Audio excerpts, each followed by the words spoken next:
అది మహానాడు అవ్వచ్చు, లేదా నిన్న నిర్వహించినటువంటి వన మహోత్సవం అవ్వచ్చు. ప్రతి చోట, ప్రతి సందర్భంలో, ప్రతి అధికార కార్యక్రమంలో మా ప్రియతమ నేత,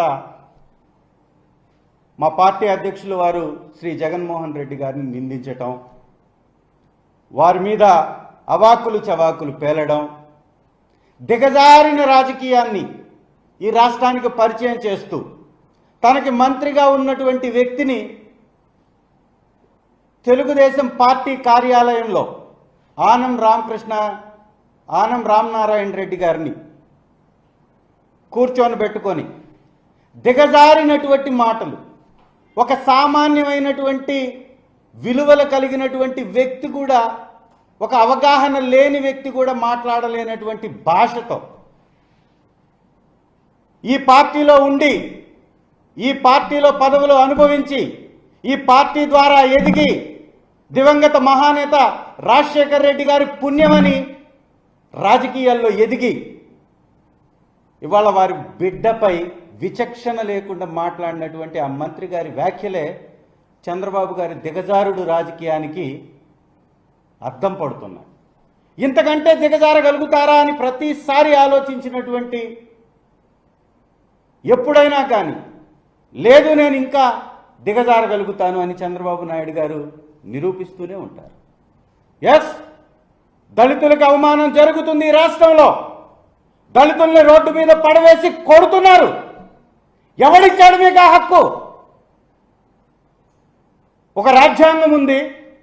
ఆ రాజ్యాంగంలో శిక్షలు వేసేటటువంటి అధికారాలు న్యాయస్థానానికి ఇచ్చారు. ఎవరైనా తప్పు చేస్తుంటే కేసు పెట్టి కోర్టులో సబ్మిట్ చేసి కోర్టు ఇచ్చినటువంటి ఆ తీర్పును బట్టి శిక్షలు వేయాల. మీకెవరిచ్చారు? ఒక దళితుడు అంటే అంత లెక్కలేని తనమా? ఒక ఇంజనీరింగ్ చదివినటువంటి స్టూడెంట్ మీద గంజాయి కేసులు పెట్టి అక్రమంగా వారిని రోడ్డు మీద పడవేసి కొడుతూ ఉంటే ప్రతిపక్షం చూస్తూ ఊరుకోవాలా? మరి 24 కేసులున్న చంద్రబాబు నాయుడు గారిని ఇదే శిక్ష వేసి రోడ్డు మీద ఎందుకు కొట్టకూడదు అని అడిగినటువంటి ప్రశ్నకి సమాధానం ఇంత దిగజారి ఆనం రామనారాయణ రెడ్డి గారు మాట్లాడడం అంటే సిగ్గనిపించట్లేదా మీకు? రాజకీయాల్లో అధికారం కోసం ఎవరి దగ్గర నుంచి అయితే లబ్ధి పొందామో వారిని ఇంత దిగజారి మాట్లాడడానికి సిగ్గనిపించట్లేదా? ఒక్కసారి ఆలోచించుకోవాలి. మీకున్నటువంటి రాజకీయ అనుభవం ఇందుకోసమా? ఇంకొకరికి ఊడిగం చేయడం కోసమా? ఇది అత్యంత దుర్మార్గమైనటువంటి విధానం. దీన్ని వారు మార్చుకోవాలా. ఒక మంచి స్థాయిలో ప్రభుత్వంలో ఉన్నటువంటి వారు హుందాగా ప్రవర్తించాలి. ఎస్, నేను అడుగుతున్నా, ఈ రాష్ట్రంలో గంజాయి వ్యాపారం చేస్తుంది తెలుగుదేశం నాయకులు అని చాలా స్పష్టంగా మీ క్యాబినెట్లో గతంలో ఉన్నటువంటి పని చేసినటువంటి వారే మాట్లాడారు. గంటా శ్రీనివాసరావు గారైతే ఏకంగా టన్నులు వ్యాపారం జరుగుతుంది మీ ప్రభుత్వంలోనే, మీ ప్రభుత్వంలో చెప్పారు, ఇప్పుడు మాట్లాడుతున్నారు. మరి శిక్ష వేస్తే ఎవరికేయాలి? మీ నాయకులకు కాదా? మీ అధికారులకు కాదా? మీ ఆధ్వర్యంలో పనిచేస్తున్నటువంటి అధికారులకు కాదా? ఈ గంజాయి బజార్లో దొరుకుతుంది అంటే అది మీ తప్పు కాదా? మీ పొరపాటు కాదా?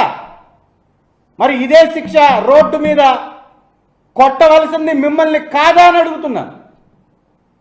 ఈ తప్పుకు కారణమైనటువంటి వ్యవస్థల్లో పనిచేస్తున్నటువంటి అధికారులు, రాజకీయ నాయకులు కాదా అని అడుగుతున్నాను. తల్లి హోంమంత్రి గారు కూడా వచ్చేస్తారు. ఆవిడ పాపం హోంమంత్రి రాష్ట్రానికి అనేది మర్చిపోయి తెలుగుదేశం అధికార ప్రతినిధిలాగా మాట్లాడుతూ ఉంటారు.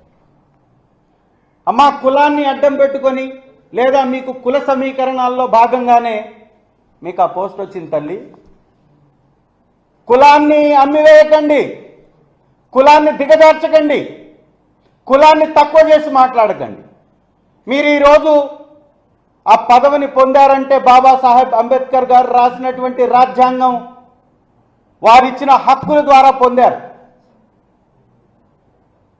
మీరు ఇవాళ దళితుల్ని కొడితే ఏమాత్రం బాధ లేకుండా ఒక విద్యార్థి, ఈ రాష్ట్ర భవిష్యత్తు అయినటువంటి విద్యార్థుల్ని రోడ్డు మీద పడవేసి కొడితే చింత లేకుండా కేర్లెస్గా మాట్లాడతారు, శిక్షలు వేస్తారని చెప్పేసి మాట్లాడుతున్నారు. నేను అడుగుతున్నా, తెలుగుదేశం పార్టీలో ఉన్నటువంటి అనేక మంది మీద కేసులున్నాయి, మీకున్న దమ్ము ధైర్యం వారిని కూడా ఇదే విధంగా రోడ్డు మీద తీసుకొచ్చి నడి రోడ్డు మీద కొట్టే దమ్ము ధైర్యం హోంమంత్రి గారికి ఉందా అని నేను అడుగుతున్నా. ఏం మాట్లాడుతున్నారు మీరు విచక్షణ లేకుండా? ఈ రాష్ట్రంలో చిన్నపిల్లల మీద మానభంగాలు జరుగుతుంటే పట్టించుకోరు. మచ్చుమరిలో జరిగినటువంటి ఘటనకు సంబంధించిన నిందితులు, ఆ బాలిక మృతదేహం ఈరోజు వరకు కనిపెట్టలేని అసమర్థులు మీరు. ఇవాళ గతంలో మంత్రిగా పనిచేసినటువంటి మీ పరిటాల వారి ఇలాకాలో దళిత బాలికపై నెలల కొద్దీ అత్యాచారం చేసి ఆవిడ్ని రామగిరి మండలం ఏడుగుర్రాలపల్లిలో గర్భం దాల్చినటువంటి విషయం ఇది మీ కళ్ళకి కనపడట్లేదా? చిన్న చిన్న బిడ్డల మీద అఘాయిత్యాలు జరుగుతుంటే మీకు వినపడట్లేదా, కనపడట్లేదా? అసలు ఈ రాష్ట్రంలో లా అండ్ ఆర్డర్ ఉందా? పోలీస్ వారిని ప్రైవేట్ సైన్యంగా మార్చి మీ పార్టీకి అనుకూలంగా మీ విధానాలని ప్రజలపై రుద్దే దానిలో భాగంగా వాడుతుంది, నిజం కాదా అని నేను అడుగుతున్నా. ఇందుకోసమా మీకు ఇచ్చింది ఈ పదవి? మిమ్మల్ని అడ్డం పెట్టుకొని వారి ఇష్టం వచ్చినట్టు చేసుకుంటూ పోతుంటే మీరు సమర్థిస్తారా? కొంచెమన్నా బాధ్యతతో వ్యవహరించాలని నేను మనవి చేస్తున్నా. ఒకటా రెండా? దాదాపు 700 పైన వైఎస్ఆర్ కాంగ్రెస్ పార్టీ నాయకుల మీద హత్యాయత్నాలు, 300 పైచిలకు హత్యలు. రీసెంట్గా వెన్నుపోటు కార్యక్రమంలో పార్టిసిపేట్ చేసినటువంటి కర్నూలు జిల్లా ఓర్వకల్లు మండలంలో రమేష్ నాయుడు మీద జరిగినటువంటి దాడి. వీరు చేసిన తప్పేంటయా అంటే వైఎస్ఆర్సీపీకి అండగా నిలబడ్డారు. మాజీ ఎంపీటీసీ అయినటువంటి రమేష్ నాయుడిని మినరల్ వాటర్కి వెళ్ళి వస్తుంటే దారి అడ్డగించి విచక్షణ లేకుండా కత్తులతో నరికి బండరాయితోటి తల మీద మోది చంపేసినటువంటి ఘటన. ఇది అధికార ప్రభుత్వానికి కనపడదు. వీరి ఆక్రందనలు, వీరి కుటుంబం యొక్క బాధలు వినపడవు. అలాగే ఎవరైతే వైఎస్ఆర్ కాంగ్రెస్ పార్టీకి అండగా ఉంటారో వారి మీద వేల సంఖ్యలో కేసులు, వారిని వివిధ పోలీస్ స్టేషన్లో కేసులు పెట్టించేసి రాష్ట్ర వ్యాప్తంగా తిప్పటం.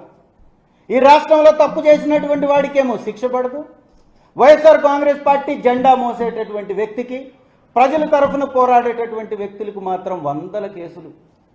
అదేమన్నంటే ఎస్ఐలు, సిఐలు కూడా మంత్రుల మీదకి పళ్ళు కొరుకుతూ పైకి వచ్చేటటువంటి పరిస్థితి. ఎవడిచ్చాడు మీకు ఇంత అహంకారం? ఎందుకింత అహంకారం? ప్రజలు మీకు ఇచ్చింది అవకాశాన్ని ప్రజలకు ఉపయోగపడమని. ప్రజలకి ఒక ప్రభుత్వం యొక్క బాధ్యత పనిచేసి పెట్టడం. ఇది ప్రజల యొక్క హక్కు, మీ సొత్తు కాదు. అక్రమ డబ్బు మూటలతోటి సభలు పెట్టి విలువ లేనటువంటి హామీలు ఇచ్చి ప్రజల్ని వెన్నుపోటు పొడవడం కాదు రాజకీయం అంటే, అధికారం అంటే. ఈ రాష్ట్రంలో వచ్చేటటువంటి ప్రతి పైసాని ప్రజల కోసం, ప్రజా శ్రేయస్సు కోసం